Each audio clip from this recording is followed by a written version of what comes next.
One of the most interesting interviews I've ever conducted was with an actual chemtrail whistleblower. Now this whistleblower wouldn't come forward and do another interview for this film that you're watching right now because they were threatened. I was not an employee, I was a civilian contractor for Evergreen Air Services there in Marana. And while I was there, I had several different job descriptions. The first of which was a civilian aircraft, and it was outfitted as a civilian aircraft, a 727-200 series, in which repairs were effected to the 727 structural overhaul. Evergreen prefers to hire ex-military personnel. They do not like civilians working there en masse. The only time that they bring in civilians is when they're in a pinch for personnel that are capable, or if they are in a pinch for people with certain expertise above and beyond their standard personnel that are there. While I was there in 1991, the main and large issue that was going on there is that Evergreen had a contract with NASA with an issue of the NASA 747 space shuttle carriers. I was one of the individuals working in the sheet metal shop that received parts off of those aircraft, performed the repairs, and then sent them out with the ex-military personnel to reinstall them on the aircraft. Did work on 727s there, which were, the 727s were in fact civilian-seated non-cargo aircraft used for transporting people. During that time, there were 5 747s, of which I was a crew member, a maintenance crew member, which retrofitted 5 cargo 747s. The cargo bays were retrofitted, overhauled, repaired with liquid storage tanks with capabilities of discharge. Now, how many of them they did after I left, how many of them they did before I was there, I don't know. But I do know for a fact that 5 of them were done during my tenure there in that 3 months that I was there. I have spoke with people and other employees and contractors that have worked there, that they had seen and witnessed all kinds of nefarious activities over the years. I worked there for that 1 3-month period, and quite frankly, I have no desire to return.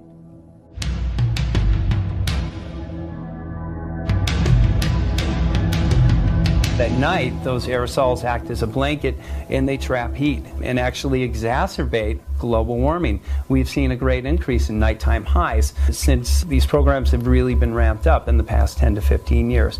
We know from research recently conducted by Stanford Studies and earlier research by NASA that persistent jet contrails change our climate and are warming areas now like the Arctic and Alaska, and that aviation impacts, because water vapor is a greenhouse gas, is beginning to increase these temperatures each year dramatically over time.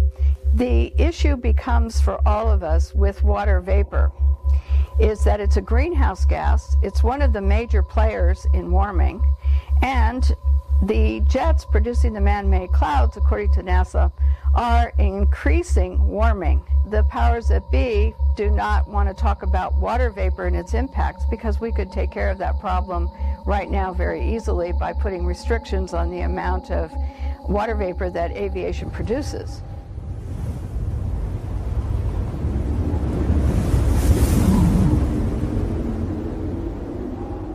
This small click is not offset with anyone talking about the impacts that these programs would have on air pollution, water pollution, crop production, the reduction of direct sunlight reaching the earth on human health, the reduction of direct sunlight on solar panel power production. A big concern of ours is this: geoengineering programs shred our ozone. Geoengineers are very open about this. Anytime you put particulate aerosols into our atmosphere, it will affect the ozone. We now have a major ozone hole over the northern hemisphere. The chain reaction that occurs begins to reduce the amount of direct sunlight and can reduce photosynthesis, which all crops, trees, plants, and everything need to survive. We now have an issue called global dimming. The Earth is now receiving 20% less sun than it did just a couple of decades ago. So it's of great concern. There's nothing left untouched on the planet that this does not affect. This is referred to in these documents as SRM, or Solar Radiation Management. And what does solar radiation management mean? It means blocking the sun. The USDA estimate that crop loss in 2030 will double due to abiotic stress. What is abiotic stress?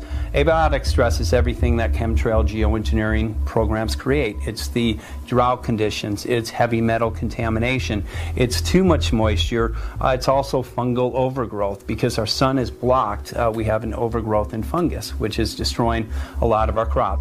More molds, mildews, fungus, and pests are able to proliferate because of the warmer temperatures at night caused by the man-made cloud cover produced by the jets.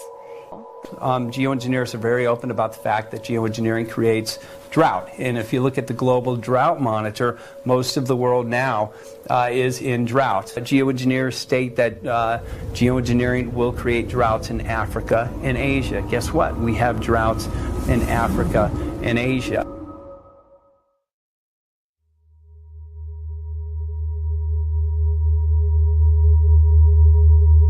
Every day they spray, they are destroying our protective layer. And again, no ozone, no life on the planet. Many people now are beginning to notice that they burn very quickly when they go out into the sun. The reason for that, again, is our protective layer is being shredded every day. No protective layer, no life on this planet. These experiments, and with global weather patterns and with jet streams and all kinds of things, can get out of hand and can have impacts on people worldwide. And they're actually terraforming our planet. That's right, they're terraforming our planet. They're changing the very environment that we live in, and they're making it hard for humans to live in this atmosphere, hard for our plants to live, hard for our animals to live. We are not going to have a future. This is a big issue. Yes, we can geoengineer our atmosphere, but we're also working on geoengineering the oceans with ocean iron fertilization program, which was and has been initiated to show that it's not successful and causes harm to our oceans.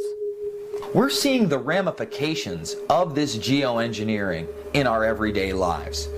We're seeing soil being polluted with the agents that are being sprayed: barium, aluminum oxide, and strontium. Now what happens is when the chemtrails start to descend upon the Earth, it oxidizes into what's known as aluminum oxide. This acidifies the soil, devastating crops, water. It can go in and actually make so fish can't take oxygen from the water anymore. This causes them, of course, to die. And we also have research from New Jersey that shows that not only full-grown plants, but seedlings are devastated by this as well. Aluminum in soils is not good for tree health because aluminum gets into the tree roots, and then it prevents the trees from uptaking enough moisture, water, and nutrients to survive. And so it looks like the trees are dying because of lack of water and drought, when in reality, once aluminum is into the root system, they can be dying because they can't uptake the natural things that they need, nutrients and water, in order to survive.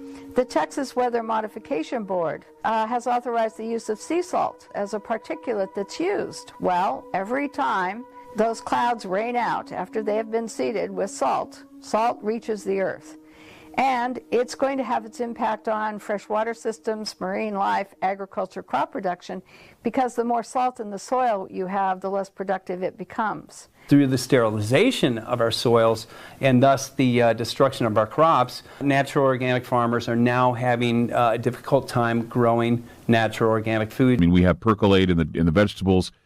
We have all kinds of things going on, rocket fuel, gas, all these horrible contaminants, and I can tell you it's from what they're doing in the sky. The chain reaction that takes place will reduce the amount of food that the earth can provide for us, because it changes the soil, changes the pH, and reduces the power generation that plants need photosynthesis for growing tall and strong. The concern for many of us is that if these programs continue, we will not be able to grow anything naturally unless it's a Monsanto abiotic stress resistant genetically modified seed. A number of these crops are what are called terminator seeds. They do not regenerate. So year after year after year, the farmer has to go back to Monsanto, which literally puts the farmers in complete debt. The farmers that are not able to recoup their losses due to the flooding, due to the drought this summer, now are selling their crops for pennies on the dollar. There's a company that's owned by George Soros now that is buying up that property, again at pennies on the dollar. That's an objective of Agenda 21. Once these entities have complete control, they can literally control what crops grow, how much grows, how many people get food. These are natural systems. But through the death and destruction of our natural systems, they come in with their solution, which is genetic modification. And in that genetic modification, they literally usurp the authority of nature or the authority of God, and they bring it under the authority of corporations. The sun drives life here on our planet. We need vitamin D3, which nourishes us, produces certain hormones. Vitamin D deficiency is something that's very common now. It reduces the amount of direct sunlight that hits our skin when we're outdoors, causing a lack of vitamin D in humans. This lack of vitamin D from this man-made cloud cover and these reflective particles leads to human health problems which are already being identified in the United States. One of them in recent years has been the advance of rickets, which is almost an epidemic proportion. Not since the time when children were forced to work in coal mines at the turn of the century, instead of going to school and being outdoors during the day, have we seen an epidemic of rickets like is occurring across the United States at this time. We have aluminum, which we know is linked to Alzheimer's, Parkinson's, dementia, other neurological disorders. We have seen aluminum-related illnesses go through the roof in Riverside County. We've had over 260% increase. We have autism, ADD, and again, Alzheimer's, all going through the roof. I came to the conclusion that aluminum-coated fiberglass, or chaff particulates, were used by the ton and released worldwide by the ton for many, many years. These particulates stay in the atmosphere for approximately 20 hours, more or less. Aluminum, according to the physicians that we've spoken to, actually builds up in the body, so it will accumulate, and if it's not flushed out or chelated, it will compromise the health of an individual. Barium compromises our immune system. What this means is that after barium exposure, you're actually more prone to virtually all diseases across the board. We have seen respiratory mortality go from number 8 down to number 3 in the past 6 years. The day-to-day breathing in of these heavy metals will impact our health in a very negative way, leading to cancers and a number of other illnesses. We do know from studies that putting sulfur up means that it's going to come back down. And in the state of California, it is noted that sulfur can cause reproductive toxicity. And the state of California is required by law to notify the public of any chemicals that can cause cancer or reproductive toxicity, and sulfur is definitely on this list. So these programs are dangerous to us and should be controlled, and the public should be more informed, and that no individual corporation should be able to conduct these programs without public oversight and public consent. And this is a major issue that we're going to be facing in the future more and more.